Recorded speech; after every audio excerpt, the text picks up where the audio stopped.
How better go, how better go there, how better go there, how better go where, how better go here, better go here, how better now, how better go. Can the IRS put a lien on your house? Well, welcome back.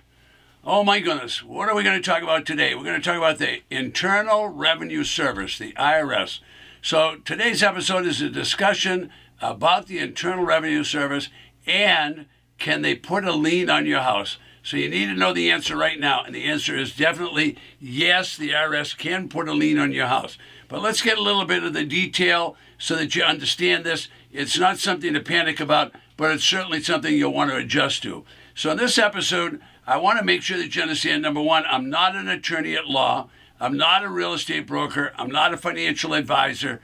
I'm just an author and a publisher and a guide that teaches people about tax lien certificates and tax defaulted property. Now, these tax defaulted properties are located in all of the United States. In other words, all 50 of the states.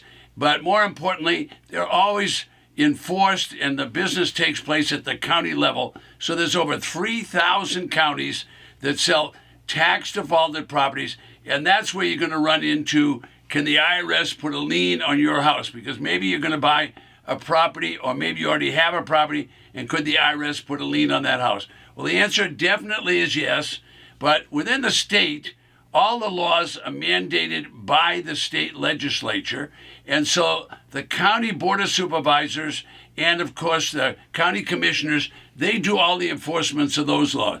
So when we're talking about the Internal Revenue Service, that's basically a lien from the federal government. And yes, they can attach that lien. When I say attach, they're going to have an attachment attached right to the property at the county records. And they can also do that on a personal basis. So they can attach the property and the person's name.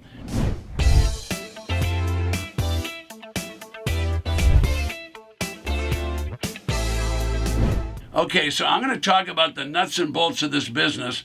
Now, when you first hear about this, and if it happens to you, it's going to be like a nightmare is taking place.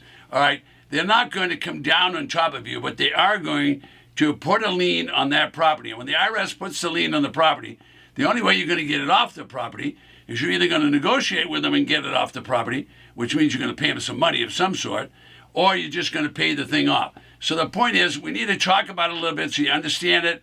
They're not going to take their property away from you with an IRS lien.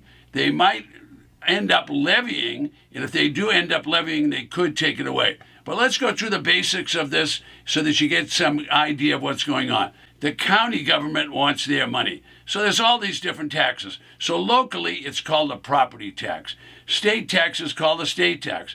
And what we're all afraid of is the dreaded IRS lien. All right, well, the IRS lien could be filed against a property you're buying, or it could be filed against the property that you have now. But that always has to do with the federal. All right, now, so let's stay with this federal for a little bit. So the IRS lien is a federal lien. Now, they're going to file a lien. That doesn't mean you're going to take your house. Now, the government doesn't tell you that, but they're going to file a lien. It's going to scare you half to death. But they're not going to come along and levy, confiscate, and throw you out. Now, the state, or actually the county, can levy and throw you out. But the federal government doesn't do that, okay? Now, I didn't say they don't have the right to do it, but the IRS is in the business of collecting money. They don't want to foreclose on real estate and get involved in that. So if there's an IRS lien on the property, you get rid of it by getting the thing paid. So first of all, understand they can file that IRS lien against any property and against any individual in the United States, all right? Now, again, I'm not an attorney. I'm not a real estate broker. I'm not a financial advisor. I'm just giving you a layman's understanding of this. After 30 years of being in this business, I've seen an awful lot of it. And you're going to see all different kinds of liens. So keep in mind, I'm not a legal advisor. I'm just trying to get you through this whole thing. All right, so an IRS lien is difficult to get off a property without doing one thing. And that one thing is you're going to have to pay it. All right, so if there's an IRS lien on a property that you buy, that means you're buying at a tax defaulted auction. That IRS lien is going to stay on the property, and I can tell you it'll stay there for 120 days at least. But if the county has notified them, then the IRS lien will fall off the property, okay? Now, the IRS lien, if they want the property in any way, the IRS lien basically says, all right, we're going to take the property. They want the property. If you already bought it, they're going to give you your money back. What they're going to do is they're going to buy you out, and they're going to actually pay you interest on it. So don't panic. But if you have an IRS lien on your property at home, then you better start thinking about paying for it, because it's not going away. You'll never be able to sell the house. You won't be able to mortgage the property. You can't do anything with it until the IRS lien is going to show up. All right, now where's it going to show up? It's going to show up at the county records, and it's going to make a cloud on title. Now, what's a cloud? Cloud simply means it's interfering with the transferring of this title. You couldn't sell the property. You couldn't mortgage the property. You couldn't do anything with that property until this IRS lien. Not to panic. Just understand it's a lien. It's an encumbrance. It's like having another mortgage on your property, okay? So it's a burden, and a burden that you're going to have to pay, or someone's going to have to pay, because it's not going away. So the IRS lien terrifies everybody. It doesn't need to terrify, because they rarely levy. Levy means they're going to confiscate. Now, the local county, they have a much stronger position on this property, okay? All right. So they want to make you uncomfortable. So the IRS lien, everybody dreads those liens. Well, I can tell you right now, if you're buying tax defaulted property or you own a property, you got a lien on it right now from the local county government. Now, the local county government has power, and let me tell you what kind of power they have. Their power comes from the legislature of the state down to the supervisors, and they can issue a notice to the treasurer and mandate the treasurer levy the tax, give you lots of notices of default, and then the local treasurer can levy against your property and confiscate it. I'm not talking about the IRS confiscating. All right, so can the IRS lien your property? Yes. Do they lien properties? All the time. But they don't levy and do the confiscation. But the local government can do that. All right, so these IRS notices of default, when you get those, you need to pay attention to them. They want to get paid. All right, now if you don't pay them, they're going to leave that IRS lien on the property, and then each year that lien will grow. Now, what do I mean it'll grow? It'll grow because they're going to charge you interest. So if you've got an IRS lien on a property that you own right now presently, the interest is accruing on that lien.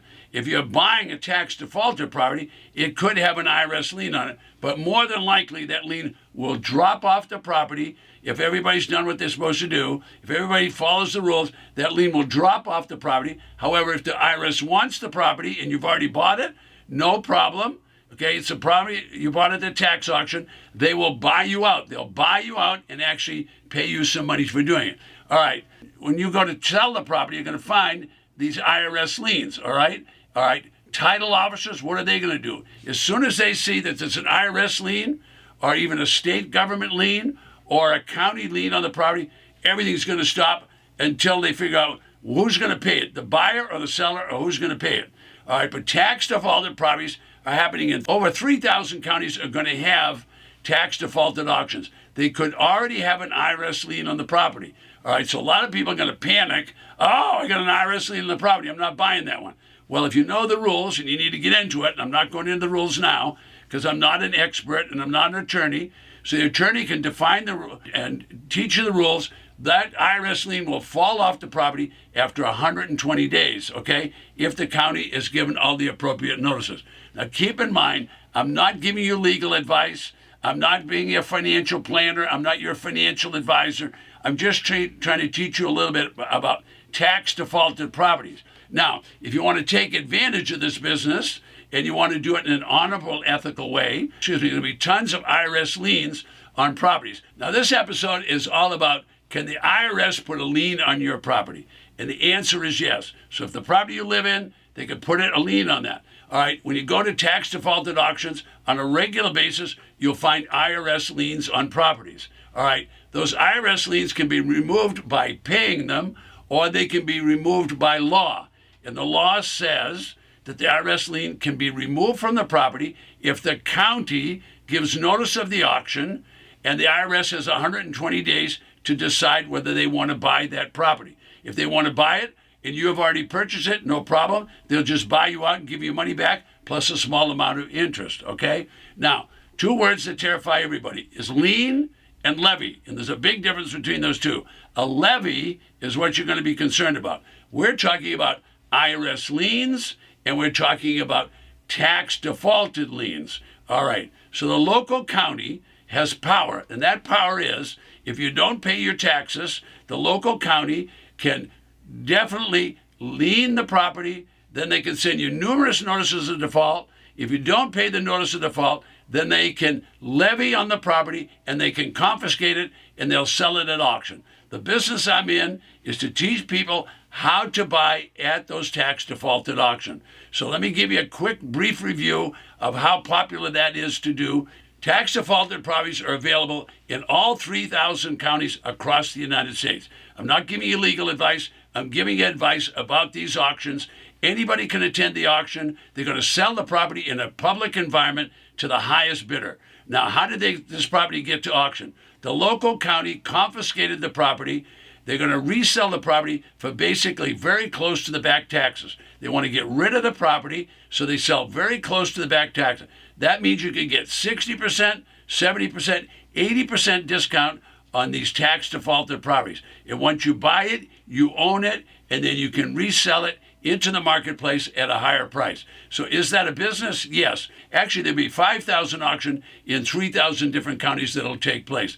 Anybody can buy at these tax defaulted auction. I say these properties are sold at very close to the back taxes, at 10 or 20 cents on the dollar. Now, tax defaulted properties are slightly abused properties. All right, some of them are actually junk. Don't buy any of those junk properties. Some of them just need paint and cleanup. Many of these properties are sold for 20 and 30 cents on the dollar, and the mortgage has been canceled. In other words, the mortgage and the deed of trust are canceled by the treasurer. Now, if you could buy a property for 20 or 30 cents on the dollar, and then you could advertise it, put a sign in the front lawn, or you could use the multiple listing system, or you could use Craigslist, or you could use Zillow or Trulia or any one of those sites, and you could sell the property, even Facebook Marketplace, and you could sell for 50 and 60 cents on the dollar. How many of those would you want to do? Well, you want to do as many as possible. All right, now I'm running out of time. I want to show you right below me is going to be an auction calendar. Now, the auction calendar is electronic, okay? Now, that auction calendar will definitely show you a lot. You see those little white circles? That's how many auctions are taking place within that state in the next 90 days. This calendar updates every single day. I'm here today to show you how to make money. To do that, I'm going to show you briefly that there are thousands of tax defaulted real estate properties across the 3,000 plus counties in the United States. This is quite interesting. You're looking at the Ted Thomas Magic Interactive Map and Auction Calendar. It changes every day.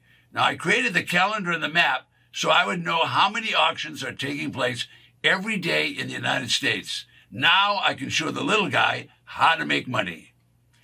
Most importantly, I created this system so I could have an auction list for each auction 24/7. The small population counties will have literally dozens, even hundreds of properties to auction.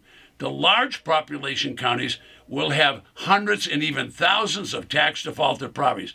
If you'd like to know where you could find these auctions and how many properties were available, just go right below me and we'll show you where they are and how you can find them. I'm Ted Thomas. I'll see you on the next video. Don't forget, request your free auction list right below me.